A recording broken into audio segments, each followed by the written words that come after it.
Olá, amigos do Notícias Agrícolas, no ar mais um boletim e o nosso convidado é o Antônio da Luz, economista da Farsul, nosso amigo aqui no Notícias Agrícolas, está sempre discutindo com a gente assuntos polêmicos, temas importantes aí da política e da economia, e hoje a gente vai falar de um levantamento feito pela Farsul, coordenado pelo Antônio da Luz, que tem a ver também com o nosso planejamento para o futuro, principalmente em relação a quem pode e a quem não pode ser nosso parceiro no consumo de carnes. E a gente começa, então, apresentando esse levantamento, que teve a sua primeira parte divulgada essa semana, que tem a ver com o que pode acontecer, ou o que vem acontecendo e o que vai acontecer com o consumo de carne no mundo. É um levantamento feito entre 1990 até projeções para 2028. O da Luz vai explicar direitinho para a gente o que significa esse levantamento. Seja bem-vindo, viu, meu caro? Obrigado pela participação. E depois a gente mostra para vocês o gráfico, resultado de todo esse levantamento aí, para uma dinâmica maior do que pode acontecer daqui para frente. Afinal de contas, qual foi a preocupação de vocês, Antônio, ao fazer esse levantamento? O que vocês queriam mostrar? Seja bem-vindo. Bom, muito obrigado, Alexandre, pela recepção de sempre aqui no Notícias Agrícolas. Sabe que eu fico muito feliz de estar aqui contigo, estar aqui com toda a audiência do Notícias Agrícolas. Para mim é sempre um prazer muito grande, uma honra estar aqui com vocês. Esse estudo ele é derivado de algumas adaptações que estamos fazendo no momento, né? Por exemplo, algumas dessas discussões a gente costuma ter com o pessoal da pecuária de corte através de palestras. Mas em razão de todo esse problema, da impossibilidade de se fazer aglomerações, nós não queremos deixar as pessoas desinformadas, aquelas pessoas que nos prestigiam com suas presenças nas nossas palestras, nossos eventos. Então a gente, enquanto entidade, quer manter um canal de comunicação com as pessoas, apesar da impossibilidade do contato físico. Nós entendemos que dá para chegar a informação da mesma forma através de veículos como, por exemplo, Notícias Agrícolas. Agora, para isso, a gente precisa produzir materiais que sejam adequados ao uso, né, remoto da informação. E então a gente produziu um estudo e transformamos eles em videozinhos, né, vídeos esses que o gráfico vai mexendo ao longo do tempo. Em primeiro lugar, porque é um barato lidar com aqueles videozinhos, porque aquilo é viciante, a gente olha aquilo 10 vezes e está olhando pela 10ª vez e está percebendo uma coisa diferente. E isso é muito, muito enriquecedor. E isso dá uma coisa que para nós é importante, que é dar para o produtor a possibilidade de ele tirar as suas próprias conclusões e não apenas depender do analista. Ele vai olhar e vai concluir com a sua observação. E é legal a gente acompanhar ali país por país, a gente vê 10, 15, 20 vezes e não cansa de ver esses vídeos desses gráficos em movimento. Então a gente decidiu fazer isso para a carne bovina, para a carne suína, para a carne de aves e o total das carnes. E quando a gente coloca total das carnes, é total mesmo das carnes, todas. Que não dá para pegar uma por uma, pegamos as principais. E a gente divulgou, primeiramente, a carne bovina. E a carne bovina, por quê, né? A carne bovina, porque não começamos com suíno, porque é o que a gente tem mais demanda de informação na nossa federação, por isso. Então a gente começou por ela.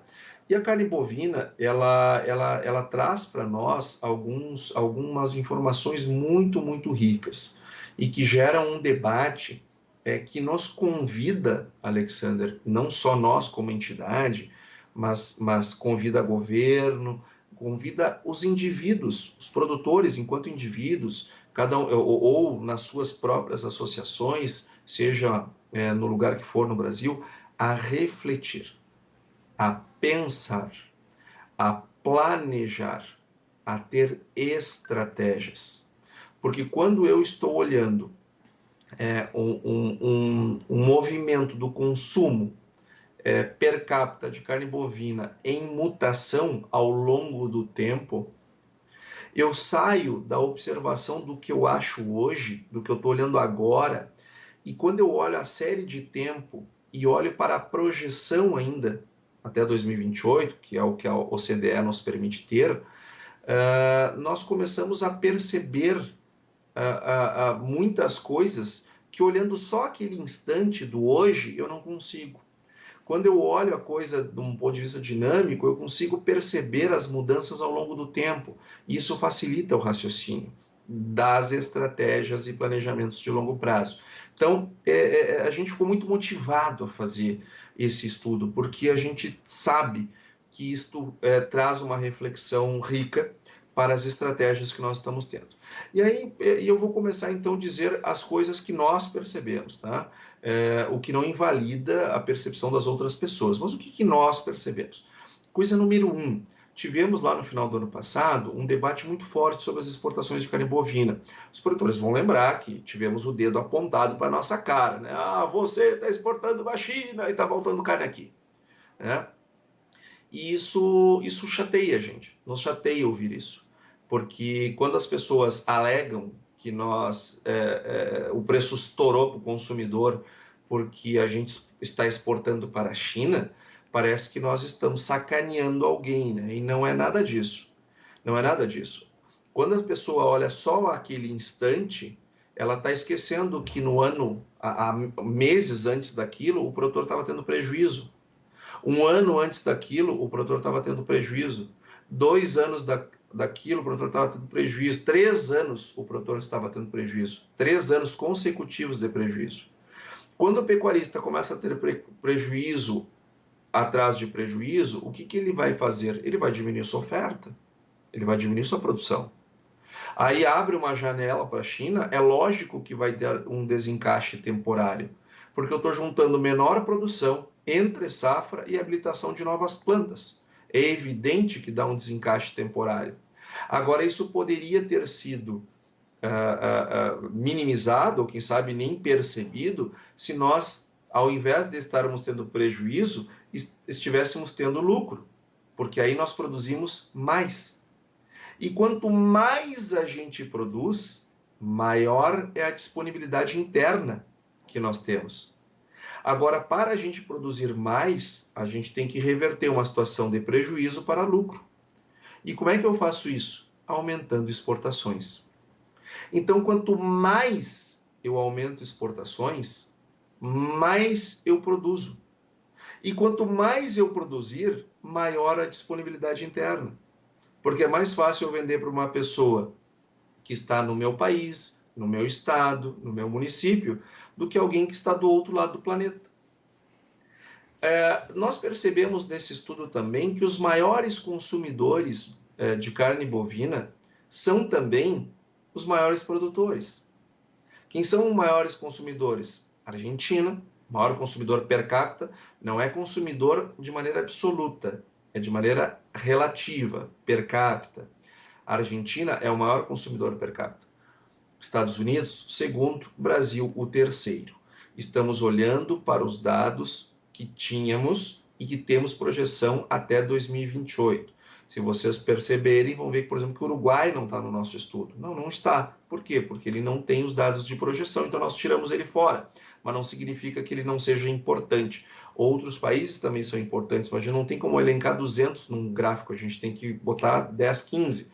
E os que têm projeção. Dito isso, veja que Estados Unidos, que Argentina, que Brasil são países que são grandes produtores.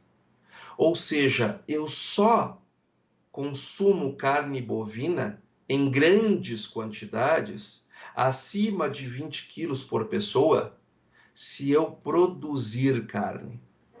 Eu não sou um grande consumidor se eu não for um grande produtor.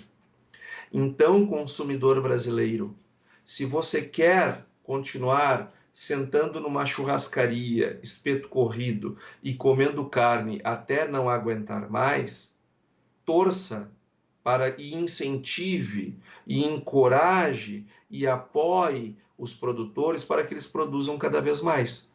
Porque este é o único jeito de nós garantirmos alto abastecimento com alta produção. É isso, não é só no Brasil, é em qualquer país. E para incentivar essa produção maior, você já destacou, é preciso que o produtor tenha renda também. Ninguém quer trabalhar no prejuízo, certo?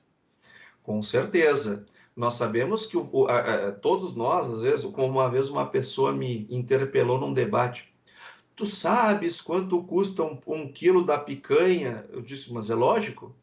Se eu sei quanto custa um quilo e uma arroba de boi, é óbvio que eu sei quanto é o custo da picanha, porque eu não produzo boi, mas eu consumo picanha, então eu sei muito bem quanto custa o preço de uma picanha. E quando eu olho para o preço da arroba do boi e eu olho para o preço da picanha, eu sei que não é na arroba do boi que está a gordura, né? Aonde nós, como consumidores, estamos pagando.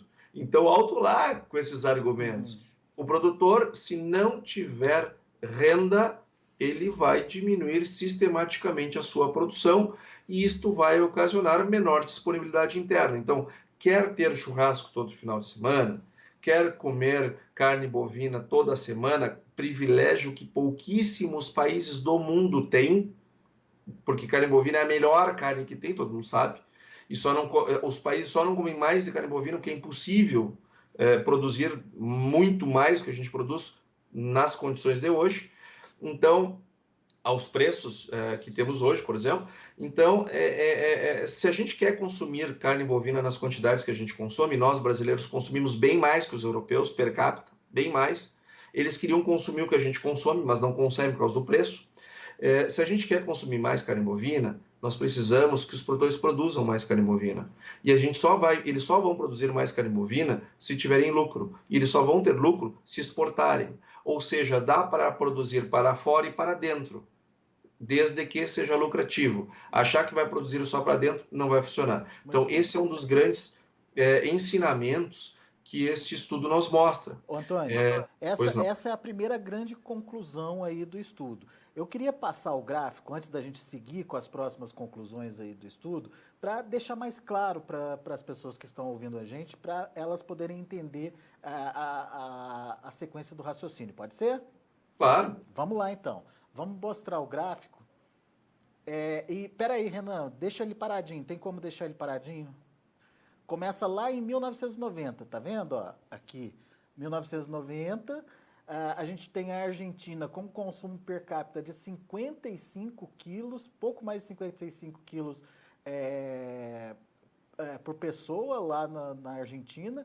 Os Estados Unidos com 30 quilos, pouco mais de 30 quilos. Daí vem a Nova Zelândia, vem o Canadá e só depois vem o Brasil.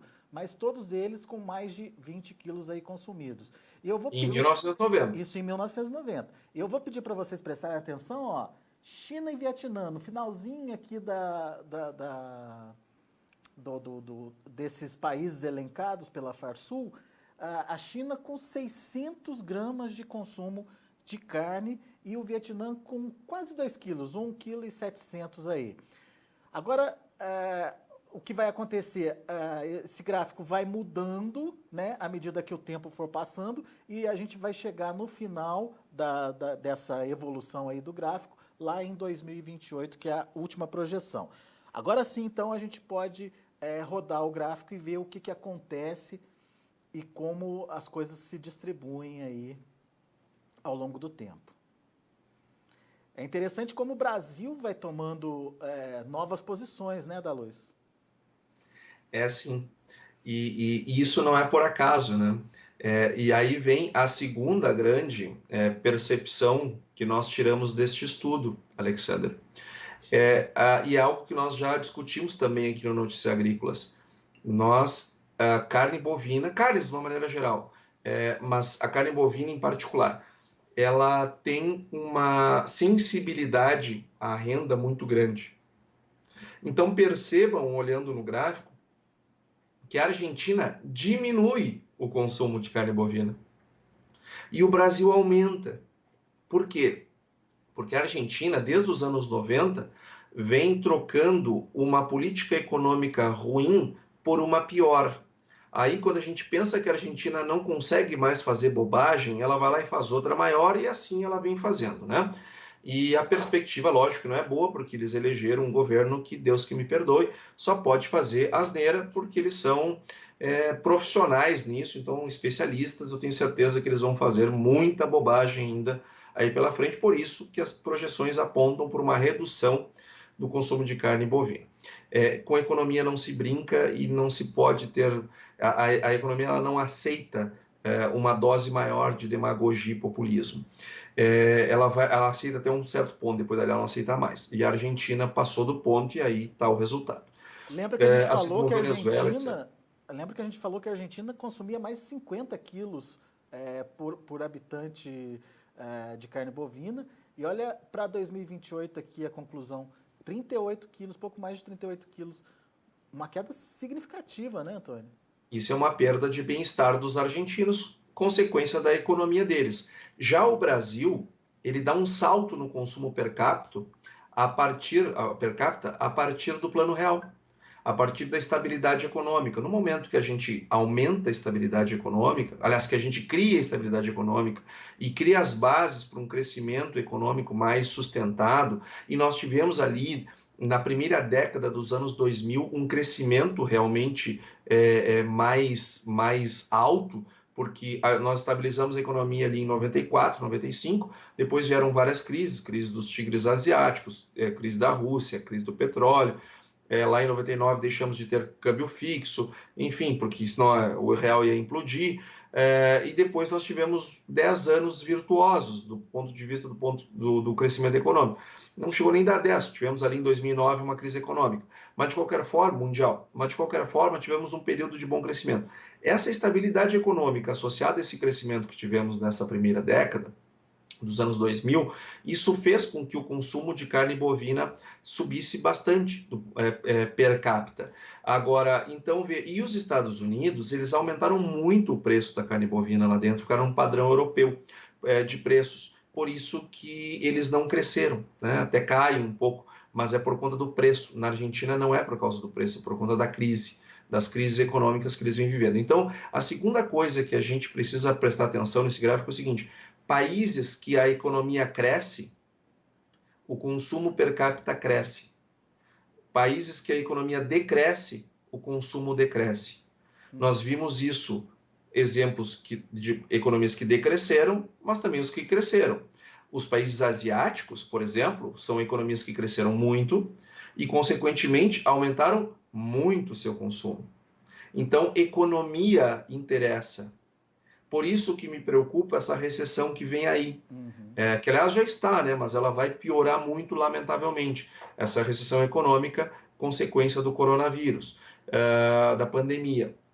Esta recessão ela é ruim para o consumo de carne bovina, porque como nós estamos vendo aí, a carne bovina, o consumo de carne bovina está atrelado ao crescimento ou decrescimento econômico. Então não é desejável para nós o decrescimento, mas é o que vai acontecer. Alguns momentos a gente viu, inclusive, o Brasil assumindo um segundo lugar no consumo de carne bovina. Passando né? nos Estados Unidos, né? Passando nos Estados Unidos, exatamente.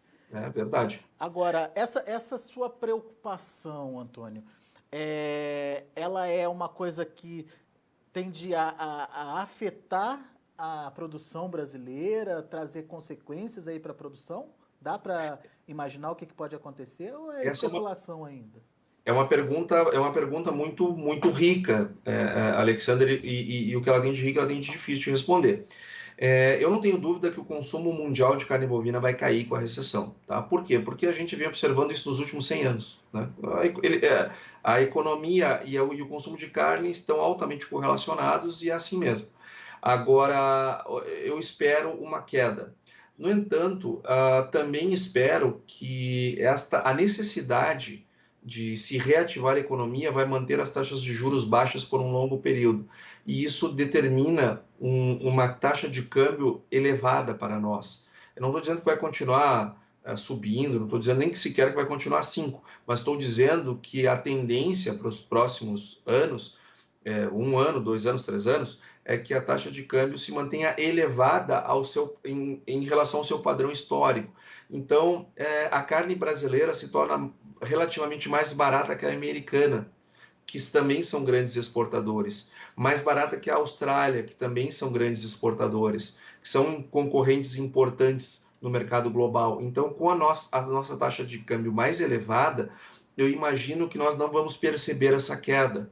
ela será mais sentida em países com moedas mais fortalecidas, que é o caso dos Estados Unidos e é o caso dos australianos. Então, acho que para nós hoje, eu diria que isso é uma coisa que não preocupa, mas preocupa a produção e consumo global. Mas nós brasileiros, provavelmente por conta do câmbio e não por conta dos nossos fundamentos, iremos passar melhor por esse período.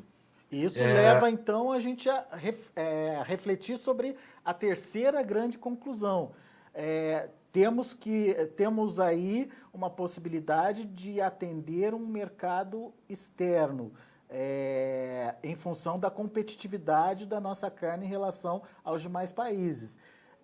No entanto, quem é o mercado externo em potencial? Quem é o nosso comprador em potencial, Antônio?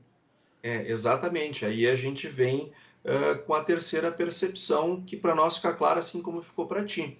Nós temos muito claro o desenho de quem é emergente e quem não é no consumo de carne bovina. Quem está ampliando e quem está dando passos para trás no consumo mundial de carne bovina. E nós vemos os asiáticos crescendo com uma volúpia muito grande, porque eu vou usar os dados que você mesmo mencionou lá no início.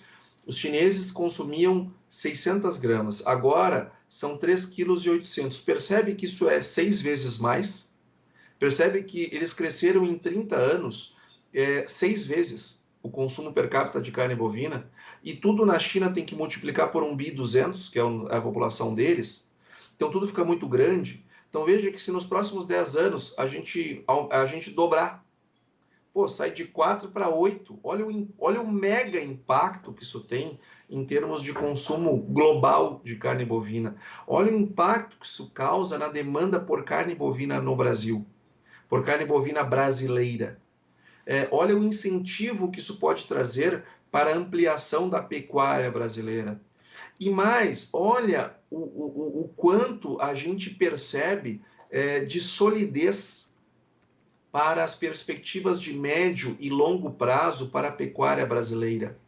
Porque isso é uma coisa importante. O preço, a análise de mercado, ela serve para mim, para eu analisar se é hora de vender ou não é, se é hora de comprar ou não é. Mas quando eu tenho que ver se eu tenho que ampliar a minha produção ou começar a produzir uma produção nova, eu tenho que levar em conta a viabilidade econômica. E viabilidade econômica não é feita com análises de curto prazo, mas com análises de longo prazo. E as análises de longo prazo, elas vêm através de estratégias, de planejamentos, de olhar para o longo prazo. E quando a gente olha para o longo prazo e vê a emergência dos países asiáticos no aumento do consumo per capita, isso traz para nós uma tranquilidade de saber que faz sentido nós continuarmos produzindo pecuária aqui dentro. Faz sentido nós ampliarmos a produção pecuária aqui dentro. Vai continuar sendo um bom negócio e, quem sabe, se torne até melhor do que é hoje, nos próximos anos, a produção pecuária. E isso é ótimo, porque a gente traz uma boa notícia para o produtor.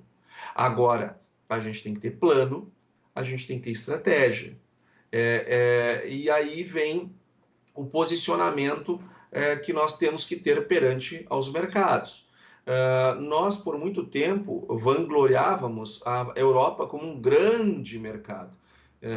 Gente, a Europa, ela consome nada. A Europa, ela compra do mundo 400 mil toneladas de carne ano, é o que ela importa. Nós exportamos, Brasil, só o Brasil exporta mais de 2 milhões. Então, mesmo que se a gente exportássemos para a Europa e satisfizéssemos toda a demanda deles, em demanda por importação, nós fôssemos o único exportador para lá, ou olhando do ponto de vista deles, o único importador da Europa fosse o Brasil,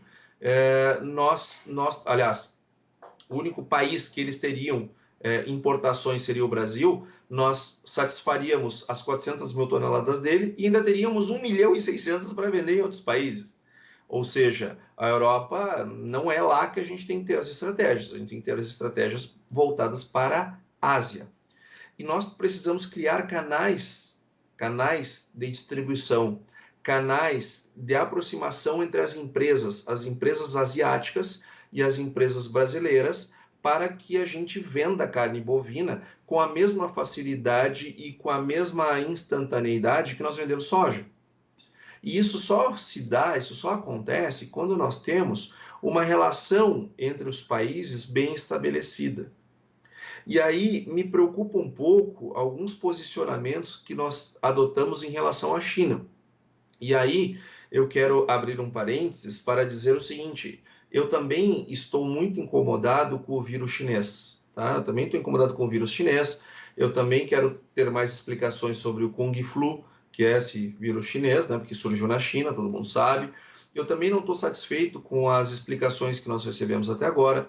Eu também não estou satisfeito com o que, com a quantidade de mortes de pessoas e também de CNPJs que vão acontecer no mundo inteiro, porque a China tem um regime fechado, não democrático, e isso é horrível, horrível para as pessoas que vivem lá e também ruim para as pessoas que não vivem lá, que estão pagando a conta de ser um país fechado.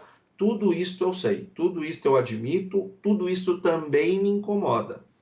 Agora, nós somos mais de 200 países do mundo. Será que é o Brasil que tem que apresentar a fatura? Será que nós não temos que aprender um pouco com os americanos nesse processo? O que o americano a vida inteira fez, né? Bota os outros na linha de frente para se matarem primeiro, né? Brigarem entre eles. Quando depois que tiver os dois lados enfraquecidos, bom, daí eu entro para reconstruir, para ser quem vai construir as pontes, quem vai construir os entendimentos. Olha, gente, para o agro brasileiro não é interessante nós sermos a bucha de canhão, não é interessante nós sermos a linha de frente, nós temos que ser a retaguarda, nós temos que sim cobrar, mas temos que ficar lá na linha da batalha onde está o rei, e não onde está o soldado mais raso. O agronegócio é muito grande para se colocar, para não ter certos cuidados. Então a gente precisa ter uma postura do ponto de vista comercial, do ponto de vista político, do ponto de vista institucional, que traga aquilo que a gente quer, ok? Mas sem desatender os nossos interesses econômicos, porque senão a gente vai ficar sem as duas coisas. O Brasil não tem o PIB americano, o Brasil tem o PIB do Brasil. Então, a gente não tem a bala na agulha que eles têm, então vamos devagar, que o santo é de barro. Então, nós temos que ter cuidado e não colocarmos os interesses dos produtores brasileiros, da renda dos produtores brasileiros no médio e longo prazo, acima de interesses políticos. Então, devagar que o santo é de barro. Não é não cobrar, não é não exigir uma posição, mas o como fazer e em que momento fazer, eu acho que isso merece uma reflexão bastante importante, porque isso tem a ver com as conexões que os países se estabelecem. Vejam o que aconteceu com a Austrália. A Austrália foi lá, levantou o dedo, cobrou, né, xingou. O que a China fez? Parou de comprar carne bovina deles. Eles não têm onde botar a carne deles. Os produtores australianos estão apavorados. Eu não quero isso para os produtores brasileiros, porque o meu partido é o agro, né? O meu foco é o agro. Então, acho que, em primeiro lugar, a gente não pode... Vamos botar a água do banho fora, né? Vamos trocar a água do banho, mas sem botar a criança fora, né? Então, a gente tem que ter um pouco de cuidado e isso requer reflexão e estratégia, ponderação e cautela. Sem bateção de cabeça, é isso aí. Antônio, eu queria voltar ao gráfico só para avaliar outros dois pontos, principalmente. A China, ela começou lá no último do gráfico e permanece ainda em último lugar do gráfico. A diferença é que ela aumentou de 600 gramas para 4 quilos, em torno aí de 4 quilos por pessoa. Isso é uma demanda e tanto, não, Antônio? É brilhante, Alexandre. Veja, eles saem de 600 gramas e vão para 3,8 kg e continuam ainda muito longe do Brasil, correto? Só que os chineses, hoje, mesmo só com 3,8 kg, eles já são o maior importador do mundo, longe do segundo, longe do segundo. Eles já são a maior nação importadora de carne bovina do mundo. Eles já importam mais do que o maior exportador, que é o Brasil, exporta. Então vejam o tamanho desse mercado, mesmo sendo só 13.800 por pessoa, mas é que é multiplicado por 1.200. Os chineses já consomem de maneira absoluta mais carne que a Europa. Só os chineses, não estou falando os asiáticos, estou falando os chineses. Eles consomem mais carne, bem mais carne do que a Europa. E eles estão vindo para consumir a mesma coisa que o Brasil consome de carne bovina. Só que nós consumimos 20 quilos, 25 por pessoa, eles 4. Sim, só que nós somos 200 milhões, eles são 1 bilhão e 200 milhões. Então, qualquer crescimento per capita, em termos absolutos, são resultados muito, muito contundentes. Volumes muito grandes, né, Antônio? Agora, tá certo, daí fica aquele questionamento, né? Vamos ficar dependente da China, então? Será que vale a pena só prestar atenção no que está acontecendo na China? O alerta não foi para a China em si, mas foi para o mercado asiático, certo? Exatamente. E daí a gente... É aquela coisa, né, Antônio? Cada vez que passa o gráfico, a gente começa a ver outras coisas acontecendo, né? Por exemplo, o Vietnã, que estava em penúltimo lugar, está lá na metade da tabela já, com quase 12 quilos por pessoa. Tem a Coreia do Sul, tem a Malásia, enfim, aparecendo também aí com um aumento no consumo. A gente precisa entender que não é só a China quando a gente fala Ásia, né? Perfeito. São comportamentos que estão sendo observados em todos os países asiáticos. É claro que a China chama muito a atenção porque é um país extremamente populoso. Outro país asiático que poderia ter esse comportamento e não tem é a Índia. Muita gente atribui isso ao hinduísmo, que eu não tenho dúvidas que explica em boa medida, mas acho que também se explica muito pela baixa renda per capita deles. Eles são populações lá dentro da Índia muito, muito, muito pobres. Eles não têm a menor capacidade de consumir carne bovina, porque não têm renda para isso. Mas um dia vão ter. E aí eu não sei se as questões religiosas vão ser tão preponderantes como são hoje no meio da pobreza, né? Agora, o fato é que vários países da Ásia, exceto a Índia, que tem também, além da pobreza, questões religiosas, eles estão crescendo muito seu consumo per capita.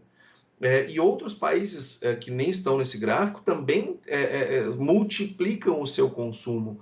Que tudo bem, o consumo per capita era baixo, continua ainda muito baixo, mas eles todos somados, não do ponto de vista relativo, que é o per capita, mas do ponto de vista absoluto, eles geram muita demanda, muita demanda mesmo por carne bovina. E isso cria para nós, analistas, uma perspectiva de longo prazo para os pecuaristas brasileiros muito interessante. Sim. Então eu fico tranquilo quando eu vejo esse gráfico, vejo esse estudo, que faz sentido a gente produzir, faz sentido nós termos pecuária no Brasil, faz sentido nós incentivarmos esse setor. E também me sinto tranquilo porque eu acho que o nosso papel como entidade é também sempre estar mostrando para o mercado, para as pessoas, tentar antecipar a elas o porvir, porque se eu fosse dono de uma locadora de vídeo, eu gostaria que alguém me dissesse que estavam fazendo aí streamings e coisas do tipo, eu gostaria de saber. Se eu tivesse uma lojinha que revela a fotografia, eu gostaria de saber que iam vir celulares que batem foto. Então a gente está sempre atentos aos movimentos, os grandes movimentos, as grandes tendências do mercado, justamente para tentar antecipar para os produtores se aquilo que eles estão produzindo faz sentido ou não faz sentido. E lógico que dar boas notícias é sempre melhor do que dar más notícias. E a gente tem aí uma grande notícia para os produtores, que sem dúvida a dinâmica do movimento demonstra que nós teremos pecuária no Brasil mais próspera ainda nos próximos anos. Você diria ao pecuarista não tenha medo de produzir diante dessas informações que a Farsul captou? Diria sim, sem dúvida, não tenha medo de produzir. Não tenha medo de ter estratégias de longo prazo. É lógico que um mercado, ele nunca sobe assim, né? E ele nunca cai assim. Ele sobe assim. Ele vai subindo, caindo, ele sobe nesse movimento, correto? Não é. E também quando ele cai, né? Quando ele cai, ele também vai caindo paulatinamente. Ele não é assim.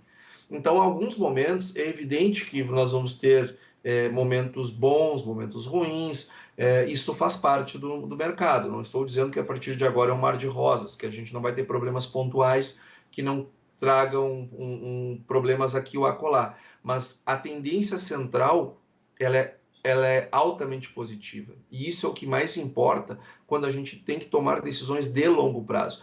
Começar a produzir, ampliar a produção, não é uma decisão de curto prazo, é uma decisão de longo prazo. Agora, vendo agora seguro, é uma decisão de curto prazo. E aí sim, esses altos e baixos são mais importantes. Mas eu não tenho medo de dizer não, que a pecuária ela deve se fortalecer nos próximos anos, sim. Muito bem. Bom, e quando saem os próximos, Antônio? A gente começou a ficar curioso aqui já. A gente agora na semana que vem já vamos soltar suínos e aves e na outra a gente vai soltar os dados como um todo. Muito bem. Vamos ficar atento então para também divulgar aqui no Notícias Agrícolas todo esse levantamento feito pela Farsul. Parabéns pela iniciativa, muito legal aí. E principalmente quando a gente fica olhando o gráfico, como você disse lá no começo, é viciante, né? Você começa a perceber vários pontos, né? Várias coisas acontecendo ao longo do tempo e cada coisa dessa traz uma possibilidade e uma necessidade de planejamento aí para a sua produção. Legal, muito legal. Obrigado, viu, Antônio? Eu que agradeço, Alexander, a oportunidade de estar aqui hoje no Notícias Agrícolas. Um abraço para ti, para todos os nossos telespectadores. E como diz o nosso amigo João Batista, e viva o Brasil! É isso aí, vamos em frente. Vamos Abraço, em Antônio. frente. Abraço. Tá aí o Antônio da Luz, economista lá da Farsul, a Federação de Agricultura lá do Rio Grande do Sul, Agricultura e Pecuária lá do Rio Grande do Sul, com esse levantamento bem legal, bastante interessante. A gente vai disponibilizar o gráfico também no nosso site, dentro do material, abaixo do material aí da entrevista do Antônio da Luz, para que você possa, você mesmo, ver essa movimentação, parar no momento que você achar mais indicado, enfim, entender o que aconteceu, o que acontece, né, com o consumo de carne ao longo do tempo, desde 1990 até 2028. Daqui a pouco a gente volta com mais informações e outras notícias importantes a serem discutidas aqui no Brasil ao longo do dia. Continue com a gente.